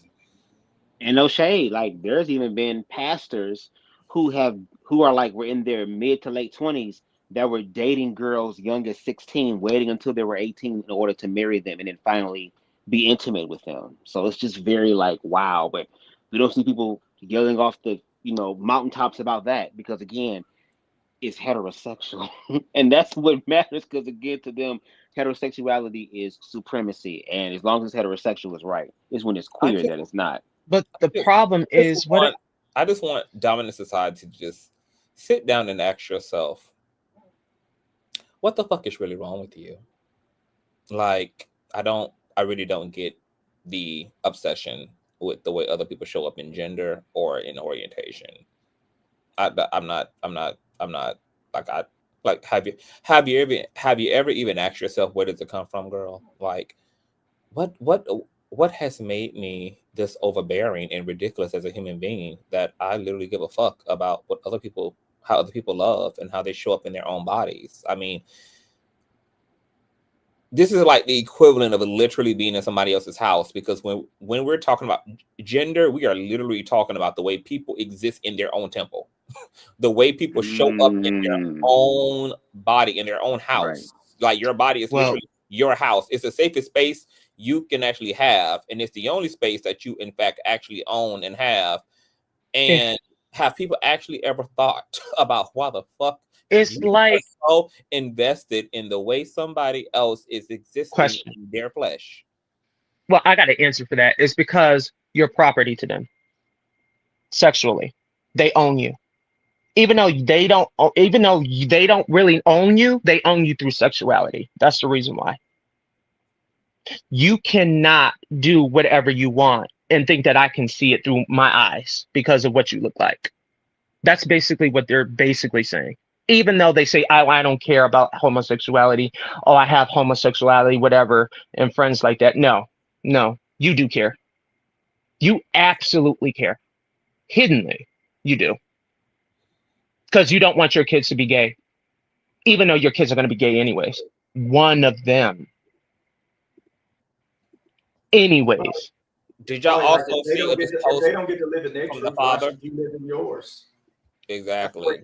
That's where a lot of them think, well, sometimes it boils down to envy, and, with the religious aspect thrown in there. But it's like, well, why should I let you live in your truth and be who you want to be when I can't? I never was able to be exactly who I wanted to be, That too. So I can make you, I'm going to make you, make your life miserable or hell or whatever, because mine was, or whatever. That And then too. why should you? And I couldn't.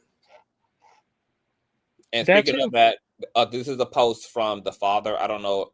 Intersex can probably explain. I don't know whether this. I think this came off Twitter. Maybe I don't know whether this is off Twitter or off Instagram. But the father says, "Don't worry, Daddy here and always will be to the death of me. I'm gonna make sure you laid to rest proper, and you will never ever be forgotten. Keep watch over your brother Bootsy, which is the other child that he lost, and hug him for us down here. Go be with God, absent in the body, but in the presence of the Lord." Okay, so then this also contradicts his fake ass concern about her eternity, because you can't be worried but also be assured that she's with God.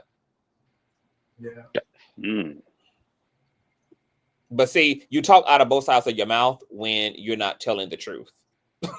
Like, the truth is, this is about you, sir. So just move around. Like, and none of us can actually afford to be concerned about each other's salvation, because the reality is none of us know for sure where the fuck we are at any given point with the Lord. We're talking about a concept and an entity that has not revealed itself directly to humanity. So all this narration about the way God feels and what God thinks, when God is not speaking to any motherfucking body, including the so-called prophets of renown, it's just a wasted breath at this point. The reality is that she lived how the fuck she wanted to, and you would be better off continuing to act like you don't know her, since you ain't really helping. Not that you're back in the group chat to begin with, like you're back in the group chat to be divisive. You can stay gone for all this. Just continue to act like you only had one child, because that's how you lived and that's how you treated her. So to the mom's point, or to the sister's point, you know, this is foolishness. This is clout chasing at its best. And yeah, the grift is real, because he got almost $30,000 off the grift. Right. That's smoke and mirrors for what he's really up to. And you just said it. He's getting money. He's grifting. So all this shit that he's doing, what's up on the screen, that's all smoke and mirrors for what he's really up to. Yeah. Yeah, because it's all smoke. Yeah, it's all smoke and mirrors just to use her off her death. That's all it is. It's all about death. You didn't want to help her in her life, but you want to profit off her death. Boy, this is cruelty. This is cruel. That's exactly what it is. This is wickedness. But that's how it's always been designed. All the oppressed groups of people. You got more to say, and you more involved in fucking press, bitch, about the details than you ever was in my death than you was in my life when I was living. Where was the same passion and desire to want to be a part of every pixel of my reality, every page within my book? I wish there was like a spirit box for her to say what she needs to say. I wish that God would just give her astral form the ability to kick his ass right into a ditch. Oh Lord. Oh Lord. Hopefully she has completely crossed over so that she don't even have to even be aware of any of this silly ass shit. Because this is goofy. Because let me tell you, if this man dies right now and he sees her, it's gonna be her. I know it, because the thing is, okay, so I watched Walk with the Ancestors, and there was a woman that was talking about her friend that died. It was a gay man, and you know, she's a media interpreter reader and everything else, and the spirit of him came up. He's still gay. He still have his emotions. He still have everything like nothing ever happened. But the thing is, he died from sickness because he couldn't make it, like, and all that. And she was like, "Yep, that's my friend. Hey, friend. Hey, girl." In the ethers. In the ethers. Don't worry, Daddy is here. Yeah, when it doesn't even count anymore. Your presence don't even count. It should have said Daddy is here now. Is a more correct statement. And daddy is here now to still not accept you. I Jesus. wonder what happens when the money runs out. You know, when the money stops coming in, or when the religious people stop paying him any attention. What happens then? Does he forget her? Because he says you'll never be forgotten, but does he forget her when the money stops coming in, or he's not getting the attention he wants from the religious folks? Because all of that's going to eventually stop. I'm surprised Miss Stevie's not up here. She was up here. This She would have, probably went to sleep. yeah, It's she would about her have tore him a new bedtime. one. So you know that She- Miss Stevie is getting her beauty rest at these hours. Child. Oh yeah. Miss Stevie don't give a damn if the apocalypse is happening, See- honey. She gonna get that goddamn beauty scan, child. Because See? she's gonna be up at 12, 1 o'clock, and getting her stuff ready for her show tomorrow. Yeah. There's one thing Miss Stevie gonna do, but is sleep, bitch. Mhm. Hey Period. man, that's my type real. of teaching. That's my type of teaching. I love sleeping. Yeah, Yeah. sleeping ministry. Yep. It was so funny when she slept in the middle of the live, like, Miss Stevie, are you there? Hello? I'm here in Yep. spirit, baby. Here in spirit. Here is spirit. Yep. But straight folk, get over yourselves, child. Like it's a tide issue. It's a throwaway issue. Obviously, y'all done did everything that y'all could to talk queer people into a closet that they just keep on coming out of. So we know that the religious browbeating doesn't work. We know that culturally tabooing queerness doesn't work. Y'all are the same ones complaining about how there's more queer people in the world than there ever was today. And that's all the receipt that all the things y'all did to stop us does not work. Like, it doesn't work. So at this point, the only logical thing that makes sense to do is for us to just get out of people's way and understand that regardless of what you believe, it is just a belief. You don't know that queerness is morally wrong. You don't know factually how God feels. You don't know factually who everybody else's God is or is not. You don't factually know what the fuck is going to happen to you upon death. You don't factually really know what the fuck is right or wrong. For all we know, nothing exists but a creative ass universe that's just spouting out shit to create. And that's it. There's no intention. There's no narrative. There's no truth other than the universe is just giving birth to reality over and over and over again. Like, let other people live. And as Dr. King said, baby, let you know, we should be judging people by the merit of their character. I don't give a damn about what's between your legs. I don't give a damn about your gender identity. I don't give a damn about your orientation. I don't give a damn about your race, your creed, your religion. I don't give a damn about none of that. If you are a good person, no matter what the fuck you are, you good in my book. If you are a decent person in my book, I don't give a damn what walk of life. You can be a good Satanist, a good Luciferianist, bitch. If wherever you are, whatever you do, keeps you out of my way, we good. We good. If you the fuck up out of my way, we are A-okay, baby. And to these parents, baby, don't even use your reproductive system unless you are prepared for everything that could come through your womb, including a queer person, including a trans person, because a lot of y'all never take that into consideration when it's time to hump and deal with the consequences of humping, which is now impregnation. And if you have not thought in yourself, if you're ready to be a parent to a flamboyant gay man or to a butch lesbian or to a trans man or trans woman, yeah, these are all things you need to be prepared for, because you don't know who is coming down the canal. You don't know who is about to be birthed, who the universe is about to 3D print into reality. You don't know who that is. So these are all things we have to reconcile. But, you know, with everything that's going on in the world, it is just really crazy that, you know, people are trying to live other people's lives. And this parental narcissism is about literally wearing the literal flesh of your child. Like the fact that this father cannot accept his own child's reality and truth is insane. It's just really weird, and it feels really violating. and offensive. There's something kind of rapey about someone just literally wanting to control you through their ideology about something that is not even a inherent issue to begin with. And I hope the mom I hope the mom bars his ass from even being able to attend the ceremony that they're going to have, because this is really an attention-seeking individual. But Girllalala deserves a lot better than this, considering how tragic she lost her life, and the fact that this is what the dad is concerned about. He's more concerned about the fact that she's trans and she is dead. What if she decided to say, you know what, I'm gonna cremate her because you're not gonna change her. I'm just gonna make sure I go cremate her. You'll never see her. How about that? What if the mom said that?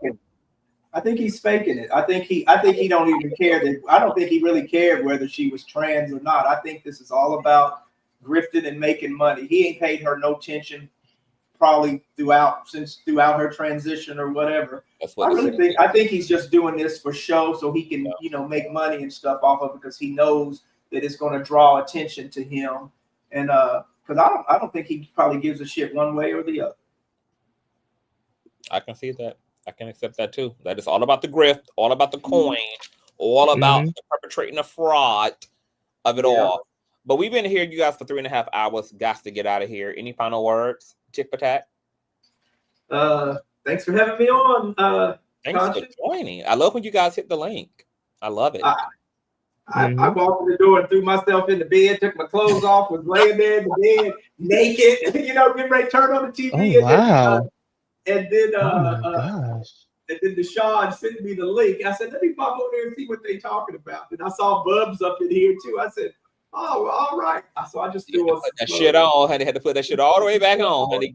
Get right back. I knew it was going to be good. So yeah, no, this was awesome. And shout out to the parents, and shout out for you for joining Tick for Tat on YouTube and TikTok. You guys, thanks for joining, Tick. Thank you. Thanks for having me, sir. Thank you. Deshaun, final words. Yeah, thank you for having me on, and I really enjoyed the show. Yeah. And you look very nice today, Conscious TV. Thank you. Look very gorgeous. Thank you, baby. Yeah. Had to put that blue on for you. I know you did. I know you did. Do you have a YouTube, Deshaun? Well, yeah, yes. but it's inactive. Like, I don't really use it like that. I do use it. It's just that it's a hobby of mine, so it's just music that's I can't really it's just for me. It's backmasking. No, that's all.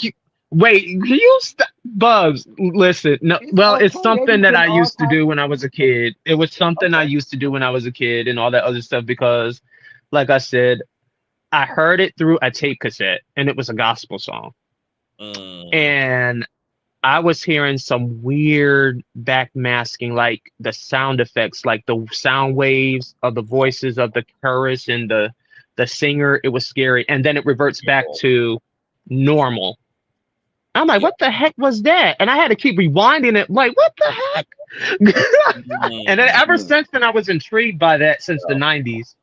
But I just be playing around with Deshaun with that. It's just there is information in backmasking. They pass information in that type of way. A lot of subliminals, and hidden messaging.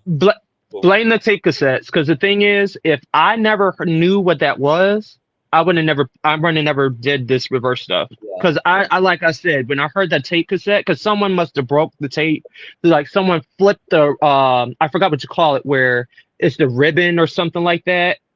And it flips over, and then you can hear the other side of side B or A. Yeah. And it's like, what? That sounds very weird. When I was a kid, I was scared. I was very scared. Like, oh my gosh, I'm going to have nightmares. If you Google backmasking, a lot of labels and producers and writers have used the backmasking technique to put hidden messages within very popular songs that people would be shocked have a reverse messaging in it. So well, I did reverse Aaliyah for a page later, and at the very end of the song you will hear her say, I did it all for mom. And then I did Rock the Boat where she said, I thought you wanted Beyonce. Oh Lord, have mercy. What? And then there was another one that said, I know. Wow. Yeah, and then her chorus was like, I know Boo Boo City salutes or something like that. It was like weird. Wow, that is sickening. And I don't even think that backmasking can be done. Well, I don't know if it could be done intentionally, but I know it could be done like unconsciously. So that's interesting that that messaging is in that Rock the Boat song. My God, today. Wow. Oh, yeah. Well, you guys check out Deshaun on YouTube because a lot of people are interested in that. So keep up with the backmasking and thank you for joining, Deshaun. You're welcome. Anytime. That was our Deshaun. All right, now it's down to 2. Child, any final words? Bubz, the God. Oh yes. Just lastly, I have my phone charging, just want my camera off. But love yourself. Love yourself. Yes. Most importantly, love yourself. You came in this world by yourself. You're gonna leave by yourself. If it's one motherfucker that you should know above all things, is your damn self. So once you do that, you can become a more intentional delivering co-creator. And yes, make sure y'all go ahead and subscribe to my channel, Bubz the God. We at 958 on the road to 1K. Check me out on TikTok. I'm gonna be talking because I'm starting to plan some things as far as the trajectory of my channel next year. I kind of talked about it a little bit on my last live, but I'm excited about that. If y'all feel compelled, you can definitely hit that Cash App. If not, you can definitely like or share my content. That's free, 99. And again, CTV, it was just dope how synchronistic it was. I did my live on I this, didn't even and know then that you you were went fucking live. live. And I was looking, and I was like, I wonder what CTV would think about this. And then boom, here it is with your Wanda looking ass girl came through. You done Girl, snatched me out of the and then vortex. yes. But again, thank you so much, and thank you, Conscious Crew. I Thank you. appreciate it. And I'm gonna call you after this too. Okay, then. All right. That was our Bubz, you guys. Bubz the God on YouTube, on TikTok, and on Instagram across all social media platforms. I appreciate you guys. Rest in peace to Girllalala. Fabolous. Get over yourself, girl. You're gay even if you don't blow them goddamn candles out on that flaccid form birthday cake. Oh yes, God. If you guys enjoyed everything that the King does here, honey, okay, you all can donate as well to the Cash App $ConsciousTV and or PayPal.me/ConsciousTV. Email me any stories and trendy topics that you guys want to see covered. Also, tell me what you guys think below in the comment section about rapper Fabolous refusing girl to blow his birthday cake, his birthday candles because he thought it was gay, and the tragic passing of trans influencer Girllalala and the drama she got going on with her father, girl. It's a mess. Let me know below, and I will see you guys tomorrow. Love you long time. Have a great Sunday, because I'm going to be watching it. Welcome to Derry, girl. I don't know if you guys have been keeping up with the series on HBO, but I love the series. It is so good. If you love horror and all of that, yeah, Welcome to Derry is where it's at. So have a great night. Peace.